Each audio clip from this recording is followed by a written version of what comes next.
por si acaso, hoy día vamos a avanzar un poquito más en el capítulo.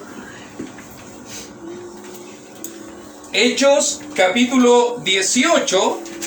Ayúdame un poco con la secuencia. Recuerde siempre el contexto de esta enseñanza. Segundo viaje misionero. ¿Dónde ya estamos ubicados, hermano Edison? ¿Dónde ya estamos situados? En Corinto. En Corinto. Muy bien, mi hermano Edison, ¿ok?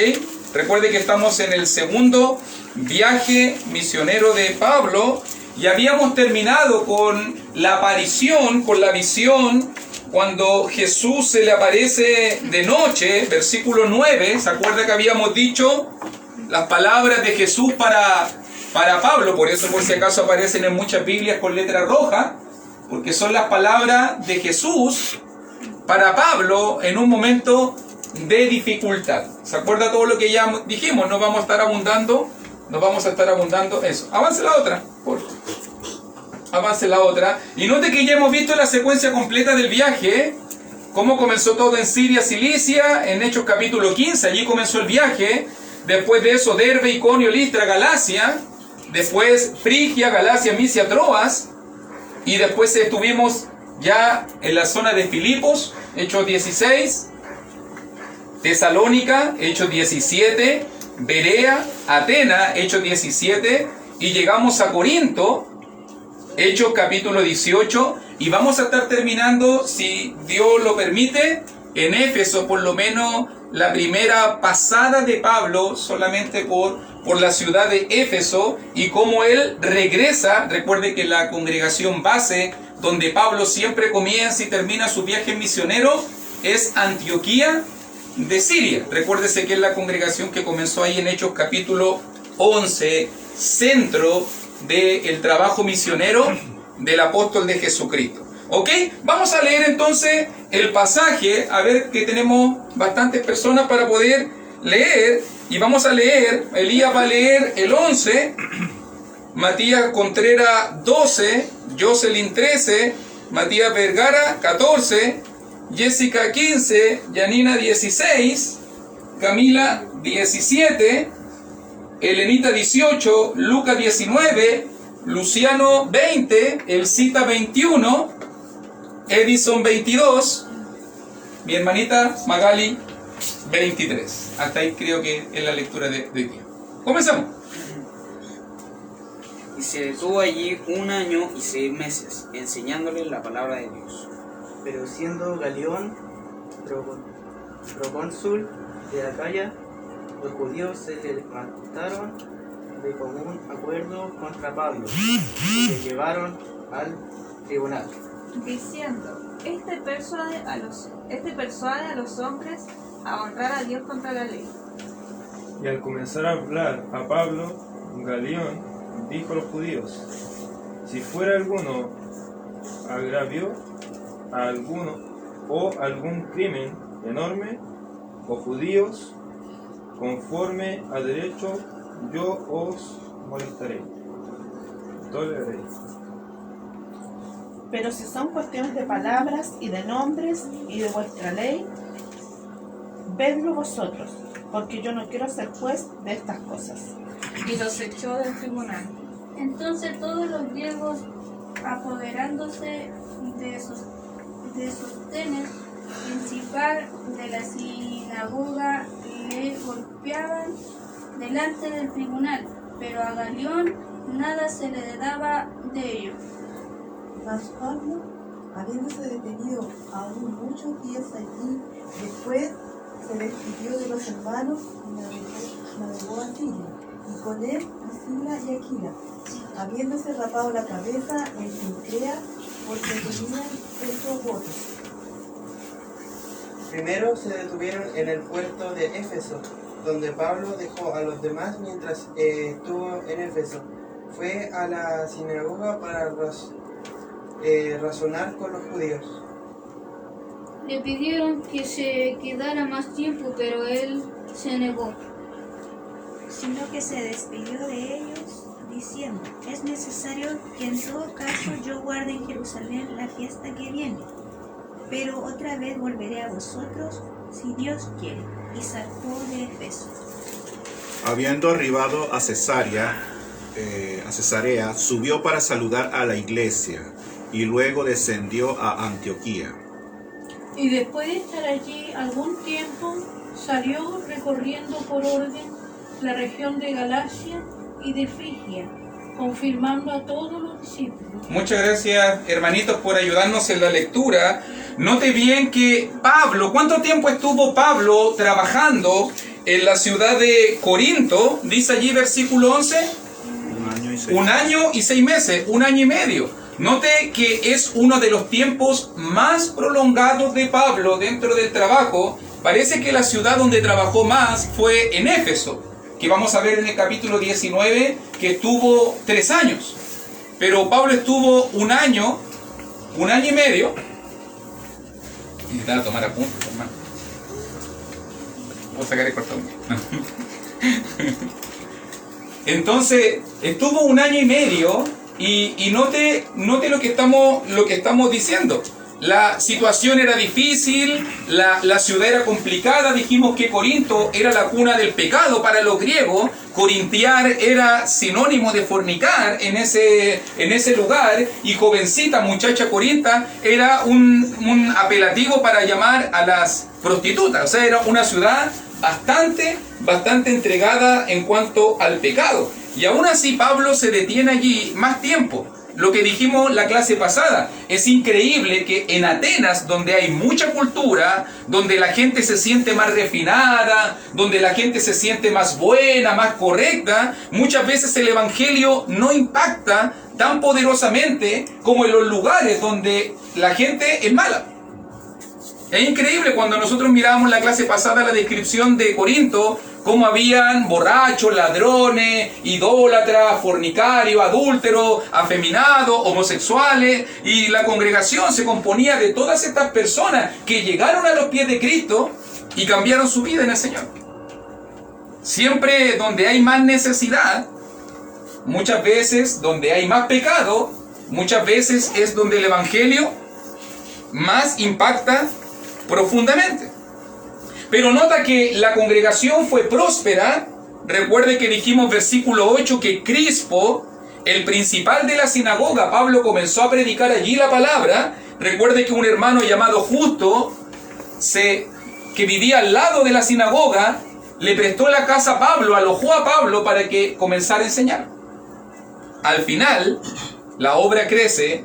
El principal de la sinagoga se convierte y muchas personas, según lo que nosotros vimos, versículo 8, y muchos de los corintios oyendo, creían y eran bautizados. Y eran bautizados. Para que usted se dé cuenta. Entonces Pablo, la obra está siendo fructífera, las almas se están salvando. ¿Qué es lo que tiene que suceder justo ahora? Dígame usted si conoce al diablo. ¿Qué es lo que tiene que suceder justo ahora? ¿Qué es lo que hace el diablo normalmente cuando la obra está avanzando? ¿Qué es lo que hace normalmente el diablo cuando las cosas están resultando bien? Tienen que venir, tristemente, no sé, necesariamente, no sé cuál será la palabra correcta, pero se levantan los problemas. Y dice versículo 12, pero siendo Galión procónsul de Acaya, los judíos se levantaron de común acuerdo contra Pablo. Claro, se les convirtió el pastor de los judíos. Claro, se le están yendo grandes miembros de la sinagoga judía. Claro, se sintieron amenazados por la iglesia y levantaron entonces persecución contra Pablo y le llevaron al tribunal. Por si acaso, dato histórico que lo tengo recordado acá, Galión es un nombre real, para que usted entienda, de una persona, de un hombre que sirvió en Acaya entre el año 51 y 52. Hay datos históricos que mencionan a Galión como procónsul de Acaya, trabajando en esa zona, años 51-52 después de Cristo. O sea, para que usted entienda que Lucas hizo un trabajo investigativo muy al detalle para mostrarnos personas reales, como vimos también la clase pasada con Aquila y Priscila, con el emperador Claudio, por ejemplo, que también claramente se menciona por nombre y que habla de una fecha exacta y específica. O sea, que la iglesia de Corinto tiene que haberse establecido 50, 51, por ahí se estableció la iglesia de Corinto, para que usted entienda. Ya Pablo había escrito una carta, la carta de los tesalonicenses, por si acaso. Ya Pablo había escrito la carta a los Gálatas. Los Gálatas se cree que se escribió el 49. Tesalonicenses se cree que se escribió el 50, más o menos. Son las primeras dos cartas que Pablo ya había escrito en sus viajes. Pero note que viene la persecución, pero note la acusación. ¿Se fija? La acusación del versículo 13 te llama la atención, la acusación contra Pablo en el versículo 13. ¿Me puedes pasar la otra, por favor? Solo la otra para que nos situemos dónde estamos. Ok, para que no nos olvidemos que está Corinto. ¿Cuál es la acusación? Ayúdame, por favor. Hechos capítulo 18, versículo 13. Que Pablo estaba persuadiendo a los hombres a honrar a Dios contra la ley de ellos. ¡Wow! Mire la acusación. ¿Cuál es la acusación que tuvo el concilio judío contra Pedro, contra Juan? Nosotros te dijimos que no prediques del Cristo, nosotros te dimos una orden, nosotros te dimos la ley, y ustedes están yendo contra la ley. Ahora aquí en Hechos capítulo 18, versículo 13, ellos están yendo contra la ley, ellos tienen un emperador. ¿Cuál es el emperador? El emperador es Claudio. Ellos tienen que adorar al emperador, ellos tienen que servir al emperador, su primera lealtad tiene que ser el imperio romano, pero llegaron estos hombres y me están diciendo ahora que la primera lealtad no es el emperador Claudio. No, la primera lealtad es honrar a Dios. Es honrar a Dios contra la ley, o sea que su Dios está por encima del emperador. ¿Te parece rara esa acusación? ¿O te parece común esa acusación? ¿Te parece común en estos tiempos de hoy en día? Donde la gente hoy en día nos está forzando por la ley, a que no debemos hacer cosas. Por la ley. No se pueden abrir las iglesias por la ley. No se pueden tener reuniones por la ley. No se puede evangelizar por la ley. No se pueden tener Biblias en los colegios, en la biblioteca. Por la ley. No se tiene que hablar de Dios en los colegios. Por la ley hoy en día nos están forzando a muchas cosas. Por si acaso les aviso que hoy día le cambiaron el nombre a la negrita, para que usted entienda, ¿cierto? Así que ya nunca más se va a llamar negrita. Ahora tiene que llamarse choquita, ¿ok? Por si acaso si alguien quiere comer choquita ahora, para que usted entienda de cómo la gente hoy en día quiere cambiarlo todo, se ofende por todo, le afecta todo y quieren forzarnos a que nosotros vivamos de la misma manera que ellos. Si ese es el conflicto. ¿Qué tiene que sea negrita? ¿Alguna negrita se habrá ofendido alguna vez? Yo no creo que se haya ofendido a alguien. Pero en el mundo de cristal que vivimos hoy en día, para que nadie se ofenda, para que nadie se sienta mal, para que nadie se sienta aludido, tenemos que restarnos de cosas. ¿Por qué?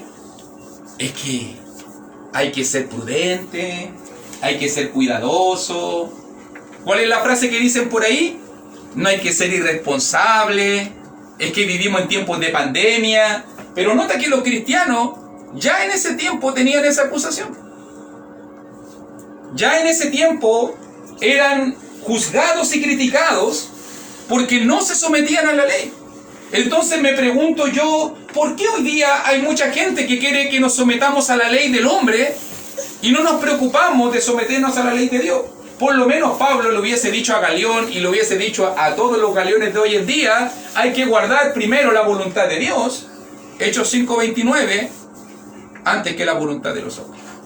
Y si la voluntad del hombre se opone a la ley de Dios, entonces tu lealtad no es con el César, no es con Claudio, no es con la ley, no es con la Constitución, tu lealtad es con el Señor.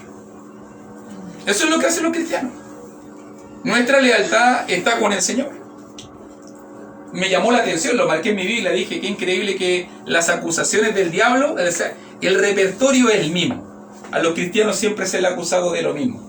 Aunque no estoy diciendo que el cristiano debe violar la ley. No, en lo posible el cristiano debe ser siempre respetuoso de la ley.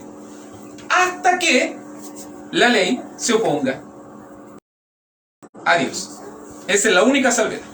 Mientras la ley no se oponga a Dios, usted sea el mejor ciudadano posible. Pero si la ley se está oponiendo a Dios, entonces usted tiene un conflicto de lealtades. ¿Y cuál es el conflicto de lealtad?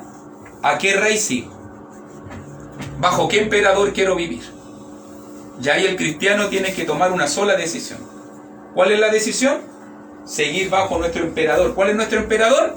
Cristo. Esa es la ley que debe importar. ¿Ok? Ahora, mire lo que sucedió. Versículo 14. Ahí está la acusación.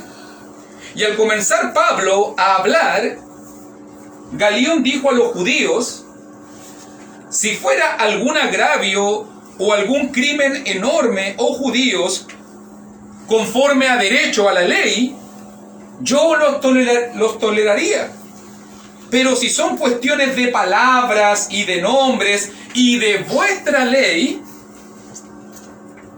vedlo vosotros, porque yo no quiero ser juez de estas cosas. Y los echó del tribunal. Y por lo menos me encanta cómo es Galión. Imagínense, Galión es un pagano, Galión no tiene ningún conocimiento de Dios, pero Galión identificó de inmediatamente el punto de la cuestión, y el punto de la cuestión no era legal.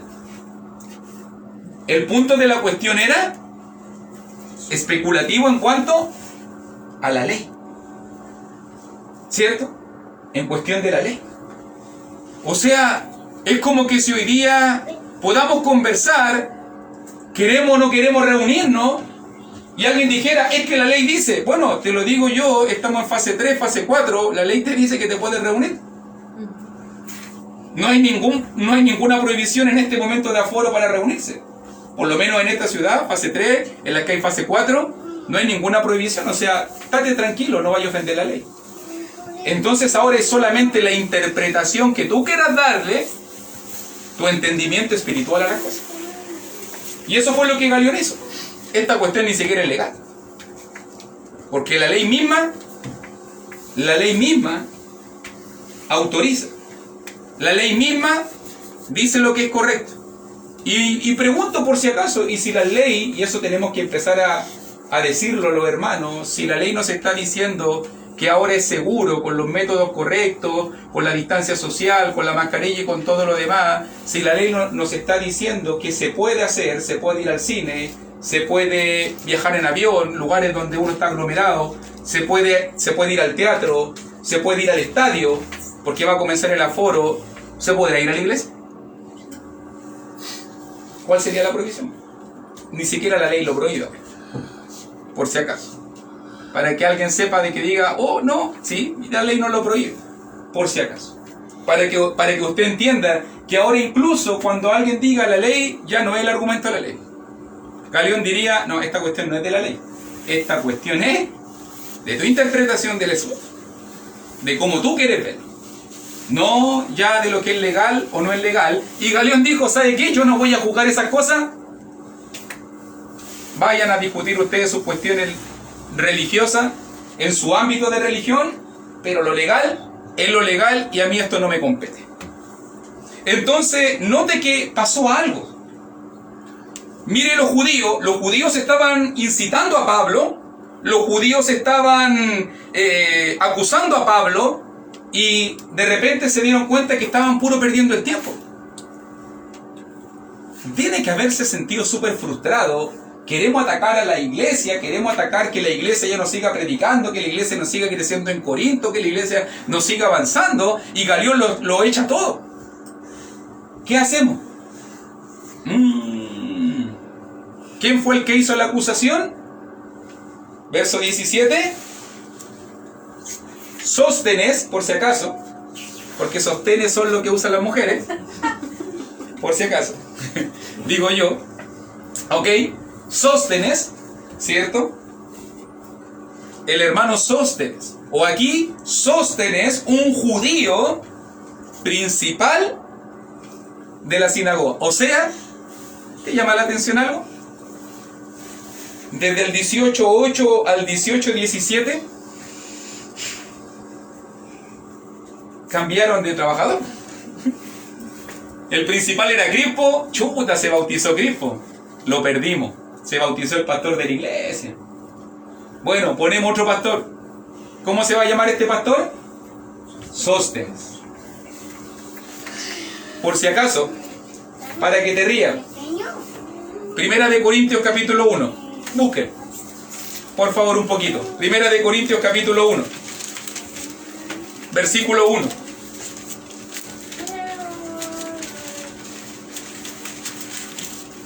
Ahora le toca la lectura. ¿Quién tiene Biblia ahí? Mi hermano Rodrigo. Primera de Corintios 1:1. Pablo, llamado a ser apóstol de Jesucristo por la voluntad de Dios, y el hermano Sóstenes. Wow. También se convirtió el pastor. Parece que Pablo... ¿Y dónde? En Corinto. Acuérdese, estamos en Corinto. Para que usted se dé cuenta. O sea, parece que este Sóstenes le llegaron sus charchazos aquí en esta reunión, pero al final Pablo siguió trabajando con él, y también Pablo convierte, incluso este hermano Sóstenes se volvió un colaborador de Pablo, un viajero con Pablo. Pablo estaba aquí en Éfeso cuando escribe la primera carta de Corinto, y ya Sóstenes estaba acompañándolo como misionero. O sea, uno entiende que él era un líder. Por algo él fue elegido como el principal de la sinagoga y se bautizó. Me gusta eso del hermano Sóstenes, porque cuando estaba en el judaísmo era un pastor, era un líder, pero ahora se bautizó, llegó al evangelio. ¿Y qué hizo Sóstenes? Siguió siendo un misionero, pero ahora para la verdad, ahora acompañando a Pablo.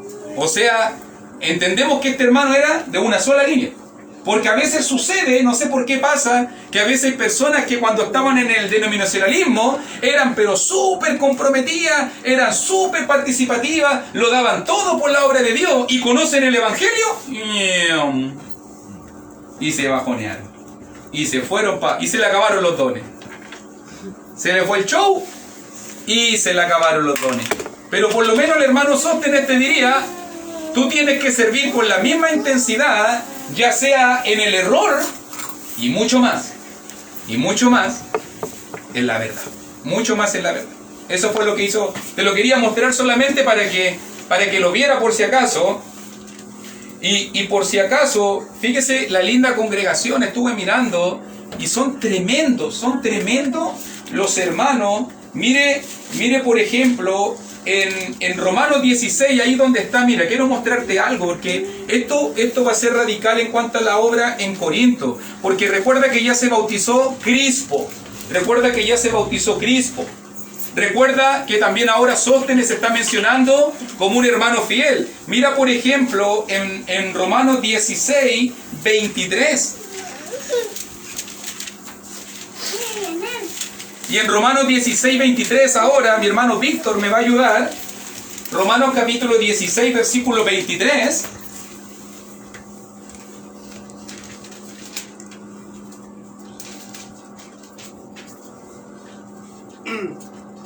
Os saluda Gayo, hospedador mío y de toda la iglesia. Os saluda Erasto, tesorero de la ciudad, y el hermano Juan. Mire la clase de personas que estaban. ¿Quiénes eran ahora? Recuerde que Pablo escribe Romanos cuando estaba en Corinto, por si acaso. Y note Gayo. ¿Cómo yo sé que este mismo Gayo? Porque lo leímos en la clase pasada, en Primera de Corintios 1:14, y en Primera de Corintios 1:14 se dice que Gayo fue bautizado en Corinto y era parte de la iglesia de Corinto. O sea, y ahora vemos que el hermano Gayo es hospedador de la iglesia, o sea, parece que tenía una casa, parece que tenía propiedades, tenía bienes abundantes, y que él mismo proveía a la iglesia para que la iglesia tuviese un lugar. La iglesia de Corinto era una iglesia grande. Entonces tenemos al hermano Crispo, tenemos al hermano Gayo, un hermano que también es compañero de Pablo, incluso mire el hermano Erasto. ¿Has escuchado hablar de Erasto? Hay una inscripción, encontraron, por si acaso para que usted lo entienda, encontraron, esto usted después lo puede corroborar si quiere, en Wikipedia, donde quiera, pero encontraron una inscripción en una plaza antigua en Corinto, y se decía en cuanto a los constructores y en cuanto a los que estaban como ministros de economía o los que tenían que ver con el tema del dinero de la ciudad, y se menciona a Erasto como tesorero de la ciudad de Corinto. O sea, era una persona súper pudiente, una persona poderosa dentro de la ciudad, era el tesorero de toda la ciudad. Y él era hermano de la iglesia de Cristo en Corinto. Un hermano poderoso, económicamente hablando, materialmente hablando, y también se menciona por nombre al hermano Cuarto. Al hermano Cuarto. Pero hay una inscripción, por si acaso yo lo estuve verificando, y hay una inscripción en una plaza en Corinto que se encontró a Erasto, tal cual como dice acá, tesorero de la ciudad, dándole un honor porque se había levantado una plaza pública y que él había sido constructor de esa plaza pública. Por si acaso, ese Erasto era hermano de la iglesia del Señor en Corinto. Era tu hermano. Y como Dios bendijo la iglesia, tenemos a Crispo, tenemos a Gallo, tenemos a Erasto, tenemos a Crispo, tenemos a Estéfanas, también que se menciona acá, las primicias de Acaya. O sea, la iglesia de Corinto fue grandemente bendecida. A pesar, hermanito, este es el punto, a pesar de los tremendos problemas, a pesar de las tribulaciones, a pesar de que Corinto fue el lugar donde Pablo tuvo miedo, a pesar de que en Corinto fue el lugar donde Jesús mismo tuvo que ir a levantar a Pablo porque estaba en el suelo, no temas, siga hablando. A pesar de todo eso, Corinto fue uno de los lugares más fructíferos en cuanto al trabajo y la obra de Dios. Eso me invita a pensar que a veces, aunque pasen cosas malas, a veces, aunque haya pruebas y tribulaciones, a veces, aunque veamos todo en contra, Dios igual puede cumplir sus propósitos. Incluso Pablo convirtió a Crispo. Aún así, Pablo convirtió a Sóstenes. Aún así, convirtió a Erasto. Convirtió a Cuarto, convirtió a Estéfanas, convirtió a gente tan importante de la ciudad de Corinto, y la iglesia creció poderosamente. Por si acaso, se dice que la iglesia de Corinto era muy pudiente, era muy educada. Por eso normalmente parece que cuestionaron mucho a Pablo. La iglesia de Corinto fue la iglesia que más cuestionó a Pablo. ¿Por qué? Porque tenían mucho recurso económico. Estaban acostumbrados a mandar, estaban acostumbrados a mirar a todos por encima del hombro, e incluso en Corinto fue donde Pablo tuvo más conflictos con la gente. Y ahí yo lo entiendo un poquito más lógico, claro. Es gente que manda. Erasto manda casi toda la ciudad, es casi igual que el alcalde. Y que Pablo vaya a reprenderlo, claro. Obviamente, por eso es que en Corinto fue donde Pablo más defendió, escribió 2 cartas para defender su apostolado, porque menospreciaban a Pablo en Corinto. Siempre menospreciaron a Pablo. Y me imagino ahora por qué. Usted mirando la configuración de la gente, ellos estaban acostumbrados a estar por encima de la gente, no estaban acostumbrados a que alguien estuviera por encima de ellos. Y Pablo tuvo que defender vehementemente, y por eso Pablo tampoco muchas veces no aceptó el sostenimiento de la iglesia de Corinto, porque ellos podían sostenerlo, pero con esa clase de personas conflictivos, querellosos, que andaban en juicios, que andaban acá, que andaban allá, Pablo dijo, mejor que no. Sigamos nomás con los filipenses, con los tesalonicenses. Pablo fue bien sabio. Ahí uno va entendiendo los contextos de las congregaciones. Hermanos buenos, la obra creció abundantemente, pero la cualidad de la congregación era una congregación bastante acomodada económicamente hablando. ¿Ok? Ahora, versículo 18. ¿Qué hizo Pablo en Corinto? Mas Pablo, habiéndose detenido aún muchos días allí, después se despidió de los hermanos y navegó a Siria. Obviamente Siria está por acá, pero para pasar desde Corinto a Siria tuvo que hacer escalas. Así que navegó a Siria, y con él le acompañó este lindo matrimonio que le ayudó a establecer la congregación, y le acompañó el matrimonio de Priscila y Aquila. Y habiéndose rapado la cabeza en Cencrea, porque tenía hecho voto. Y llegó a Éfeso, ya voy a explicar eso, y llegó a Éfeso, y los dejó allí. ¿A quién dejó allí? A Priscila. Bueno, nota Edison que dice Priscila y Aquila ahora, ¿cierto? Porque cuando se presentaron se decía Aquila y Priscila. Y normalmente cuando se menciona este matrimonio, que se menciona en 2 de Timoteo, en varias otras cartas, en Romanos también, se menciona Priscila y Aquila. ¿Usted sabe por qué? No era por si acaso porque Aquila era más macabeo, no. Sino se menciona porque Priscila, siempre el que se nombra primero, es el que está más crecido espiritualmente en la Biblia. Siempre es el que está más crecido. Entonces parece de que Priscila creció más espiritualmente. Usted dice, ¿pero qué importa eso? Ahora no. Pero cuando lleguemos nuevamente a Hechos 18, la próxima lección, usted se va a dar cuenta que en 18:26, cuando tengan que predicar el Evangelio, y cuando haya que corregir a un predicador judío llamado Apolos, la que tomó la iniciativa para predicar el Evangelio fue Priscila. Porque era la hermana más crecida en ese matrimonio. Por si acaso, por eso es que se menciona así ahora. Porque ahora no está hablando en cuanto a importancia en su matrimonio, sino está hablando en cuanto a importancia ahora en la obra de Dios. Parece que Priscila era más activa que su esposo en la obra de Dios. Y por eso que ella fue la que tomó la iniciativa para predicarle y tomar aparte, obviamente, porque Priscila reconocía los conceptos y los respetos debidos como correspondía. No iba a reprender públicamente a Apolo, sino que lo tomó aparte, lo llevó a otro lado, obviamente, y en un contexto privado le enseñó más correctamente el camino de Dios, y allí Apolos fue bautizado, fue alcanzado para Cristo. De esa manera Apolo fue alcanzado para Cristo, por ese matrimonio. Pero todavía, esa déjemela para la clase de la próxima semana. Pero allí están en Éfeso, y estos tres lindos hermanos, Pablo, Priscila y Aquila. Ahora cambiemos, porque ahora pasamos de Corinto, cruzaron el mar. Recuerde que aquí está Corinto, el puerto que está ahí abajo es Cencrea, abajo de Corinto, y de Cencrea ellos pasaron hacia la ciudad de Éfeso. ¿Te llama la atención, cierto, que en versículo 18 Pablo se rapó? Pablo se rapó. Por si acaso parece. Recuerde que estas son, tienes que aclararlo de esta manera.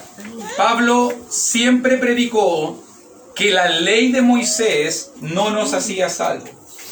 Pablo siempre predicó que lo que justificaba era la gracia de Dios, venida en Cristo Jesús. Pero Pablo en su vida, él siguió guardando ciertas costumbres, no para salvación, pero sí porque eran costumbres cotidianas y normales que ellos tenían, como él fue anteriormente un judío. Y por eso vemos que Pablo se rapó e hizo un voto al Señor, que era algo que recordaba como el voto nazareo y otros tipos de votos que se hacían con el pelo, que cuando Dios cumplía cierto propósito, entonces la persona se rapaba todo el pelo. Y después llevaba ese pelo y lo quemaba y lo ofrecía en el holocausto a Dios. Parece que Pablo hizo eso. Ahora, entendemos que no hay contradicción en su práctica con su predicación, porque obviamente Pablo nunca exigió que la gente siguiera guardando las cosas del Antiguo Testamento como esenciales para salvación. Pero recuerde que vamos a llegar a Hechos 21 y los ancianos de la iglesia de Jerusalén le van a pedir a Pablo que guarde ciertas cosas rituales para que todos vean que él andaba ordenadamente. Estoy explicándolo antes solamente para que usted entienda el contexto de lo que va a pasar después en capítulo 21. Porque Pablo va a llegar a entrevistarse con los pastores de la iglesia en Jerusalén, todos judíos, todos de un contexto judío, y le van a hacer una petición a Pablo los pastores. Y uno dice, ¿por qué Pablo lo hizo? Bueno, Pablo no tenía problemas porque no lo veía como algo de salvación. O sea, a veces por el Evangelio, a veces por conciencia personal, a veces por tradicionalismo, uno puede hacer cosas, pero eso no significa que tú creas que eso es para salvación. Para salvación. Te lo explico de otra manera. Alguien podría venir de un contexto evangélico pentecostal y podría normalmente siempre adorar con camisa, con corbata, con terno, con traje, con vestido. Y si esa hermana, ese hermano quieren seguir adorando así en la iglesia de Cristo y tienen claro su concepto, lo pueden seguir haciendo y no tiene nada de malo. No tiene nada de malo porque se entiende que es algo tradición personal. No es la imposición. Tampoco uno puede decirle, oye, ¿qué te poní eso? ¿Por qué andas con falda? Porque si la persona lo hace con un concepto de opinión personal y no con un concepto de imponerle a los otros su práctica, como Pablo lo está haciendo acá, no tiene nada de malo. Pablo te diría, es exactamente lo que hice yo en Sencrea. Quise hacer algo personalmente. Me quise rapar, quise hacer un voto al Señor, algo personal de mi relación con Dios, pero eso no tiene nada que ver con la salvación. Pablo no le exigió a la otra gente que se rapara. No le exigió a la otra gente que se rapara. Como tampoco nosotros tenemos que exigirle que la gente ceda a nuestras prácticas personales. Eso es decisión propia. Esa es decisión de cada uno, ¿cierto? Por eso es que si usted quiere venir con aro, sin aro, con vestido, no vestido, con terno, no terno, como sea, esa va a ser tu decisión personal y particular, entendiendo que no es doctrina y entendiendo que no tiene nada que ver con la salvación de tu alma, ¿cierto? Porque si usted lo entiende que es de la salvación de su alma, ahí es otra cosa, ¿cierto? Ahí vamos a tener que conversar y ver realmente lo que dice la voluntad del Señor. Entonces Pablo está allí junto a Priscila y Aquila y llegan a la ciudad de Éfeso. Allí vamos a terminar la lección del día de hoy. Y note que Pablo inmediatamente, versículo 19, discute en la sinagoga. Parece que Pablo iba apuradito. Parece que Pablo iba apuradito y aunque se quedó en Éfeso a discutir, a predicar la palabra, parece que no hubo mucho resultado en la primera oportunidad en Éfeso. Así que dejó allí a Priscila y Aquila. Y fíjese bien que los judíos, aunque discutía con ellos, le rogaron que se quedase con ellos por más tiempo, pero no accedió. Pero Pablo salió de allí y le dijo, no, es necesario que en todo caso yo guarde en Jerusalén la fiesta que viene. Él se había propuesto ya ir, por si acaso, a la ciudad de Jerusalén a visitar a la iglesia, a estar con los hermanos, a entrevistarse con los pastores. Pablo tenía varios propósitos, Pablo tenía varios objetivos. Recuerde también que entre medio de esto, no está mencionado en el libro de los Hechos claramente, pero recuérdese que Pablo levantó una ofrenda. Acuérdese que Pablo levantó una ofrenda. En 2 de Corintios 8 y 9 se habla de eso, de la ofrenda de Macedonia y Acaya, y Corinto es de Acaya. Entonces lo más probable es que Pablo también debe haber tenido una ofrenda abundante para llevar a los hermanos de Jerusalén. Así que entiendo un poquito más el propósito por qué Pablo no quería estar mucho tiempo en Éfeso, porque quería llevar rápido a los hermanos la ofrenda para poder asistirlos en sus necesidades. ¿Ok? Eso calza perfectamente con 2 de Corintios 8 y 9 cuando se habla de la ofrenda que se levantó en ese lugar. Pero ¿qué te llama la atención? Nota muy bien versículo 21, dato para destacar allí, Hechos 18, 21. Pablo dice, pero otra vez volveré a vosotros. Y note la frase, ¿quién será? Dios quiere. Si Dios quiere. Y esa es la frase correcta que todo cristiano tiene que usar cuando estamos hablando de planes, cuando estamos hablando de sueños, cuando estamos hablando de anhelo, cuando estamos hablando de propósito. Todo cristiano siempre debe involucrar la voluntad de Dios. No nos vaya a pasar como Santiago 4, 3 al 17, que voy a ir para allá, voy a traficar, voy a ir un año para acá, voy a hacer esto otro, voy a vender, voy a viajar, voy a hacer aquí. Y la mayoría de la gente vive toda su vida planificándolo y no involucrando a Dios. Y al final, Santiago decía, todo eso es soberbia, todo eso es jactancia, porque si el Señor quiere, viviremos. Si el Señor quiere, haremos esto o aquello.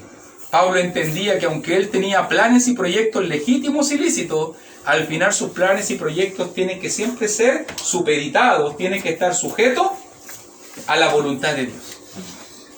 Y por si acaso, cuando tú dices, que ese es mi comentario, cuando tú dices, si Dios quiere, y Dios no quiere que Pablo vuelva a Éfeso, no te vaya a poner, no, pero es que yo quería ir a Éfeso, pero es que yo quería, pero es que... Tampoco. Porque si tú vas a decir, si Dios quiere, eso significa que te vas a estar sometiendo a la voluntad de Dios. ¿Cierto? Porque la mayoría de las veces nosotros no decimos, si Dios quiere, sino que decimos, es que yo quiero. Y si tú no me lo vayas a dar, me voy a frustrar. Y si tú no me lo vayas a dar, me voy a amurrar. Y me voy a renegar, y voy a dudar, y voy a llorar. Entonces, Pablo te diría, no digas si Dios quiere entonces. Porque Dios va a mostrar su voluntad. Bueno, te lo digo mejor. Aunque tú lo digáis, y aunque no lo digáis, Dios igual va a ser como Él quiere. Por si acaso. Porque alguien diría, no lo voy a decir, entonces ¿para qué? No importa, aunque no lo digáis, Dios igual va a hacer como Él quiere. Porque Él sabe lo que es mejor, Dios sabe lo que te conviene y lo que no te conviene. ¿Cuántas veces no nos ha pasado que planificamos cosas, que decimos cosas, que somos soberbios, que yo voy a hacer acá, que yo voy a hacer allá, y al final toda esa planificación termina en nada porque Dios manifestó su voluntad? Véalo en la persona de Cristo. Padre, si es tu voluntad, pasa de mí esta copa. ¿Qué hubiese pasado si Dios hace la petición de Jesús? ¿Te has puesto a pensar de que si Dios hubiese cedido a la petición de su Hijo, en este momento ninguno de nosotros seríamos salvos? En este momento ninguno de nosotros estaríamos en la iglesia, ni habría perdón de pecado. Si Dios fue capaz de decirle no a su Hijo, que le pidió, que no quería beber y pasar por esa copa, ni beber esa copa de ira, ¿cuánto más a nosotros? Vamos a estar sujetos también a la voluntad de Dios. Por eso Pablo zarpó de allí, orando y esperando la voluntad del Señor, y habiendo arribado ahora de Éfeso, pasó hasta Cesarea, nota ahí abajo, muy cerquita de Jerusalén, y subió a saludar a la iglesia. Claro, subió, note que dice subir, y uno dice Jerusalén, me tinca más como bajar, pero recuerde que Cesarea era la ciudad costera, y Jerusalén era la ciudad montañosa. Entonces Pablo subió a Jerusalén, a la montaña, a visitar a los hermanos, y luego descendió. Y uno dice, esto me suena como que subió, no bajó, pero recuerde que estaba en Jerusalén, en la ciudad montañosa, y bajó a Antioquía. ¿Ok? Y vemos Pablo nuevamente regresa a Antioquía de Siria, y después de estar allí algún tiempo, salió recorriendo por orden las regiones, y aquí ya va a comenzar el tercer viaje, Galacia, Frigia, todo lo que es Asia Menor, confirmando a todos los discípulos. 8:59. ¿Dudas? ¿Consultas? ¿Preguntas? Aquí terminamos nuestro segundo viaje misionero. ¿Todo bien? ¿Todo bien? ¿Todo claro? Bien, qué bueno. Vamos a orar entonces. Hermana, ¿hay alguna pregunta? Sí. Vanessa. Cuando habla ahí de la gracia del Señor, que son justificados. Claro. Gracia, se refiere, ¿esa es la justicia de Dios? Bueno, la gracia manifiesta la justicia de Dios, una justicia que no entendemos. La justicia es como Dios permite que maten a su Hijo cuando el castigo lo merecíamos nosotros. Entonces, cuando miramos esa justicia que alguien diría como que no es mucha justicia, tal vez para nosotros es justicia. Para Jesús fue su muerte, para ti fue un regalo. Esa es la idea de la gracia. ¿Y cuando somos llamados justos, a qué se refiere? ¿A eso? Entonces, cuando una persona, entonces Dios provee la gracia y la justificación, pero para que tú puedas ser justificado, tú tienes que ir a la gracia. y una de las maneras como nos apropiamos de la gracia es a través del bautismo bíblico. Entonces, yo no puedo decir que una persona es declarada justa. Por ejemplo, Abraham creyó a Dios y le fue contado por justicia. Pero, ¿qué fue lo que hizo Abraham para que le fuera contado por justicia? Dios le pidió, ofréceme a tu hijo. Ofréceme a tu hijo en holocausto. ¿Y qué hizo Abraham? Hizo el viaje, viajó 3 días, lo llevó al monte e iba a matar a su hijo. O sea que el acto de obediencia de Abraham, de ir, viajar e intentar matar a su hijo, fue la señal de que Dios dijo, este hombre es justo. Y le fue contado por justicia, porque su obediencia le fue contada por justicia. Una persona hoy día puede decir, creo en Dios, amén. Creo en el Evangelio, conozco la palabra de verdad, amén. Pero si no va al agua, entonces su fe es solamente una fe muerta. Una fe que no tiene obras de obediencia. Entonces, para que la persona tenga obras de obediencia, tenga una fe viva, pueda ser justificada, necesita obedecer a la voluntad de Dios. ¿No? Eso. O tenéis que bautizarte, voy a decirle eso. Patear la espalda y al agua, ¿cierto? Más simple.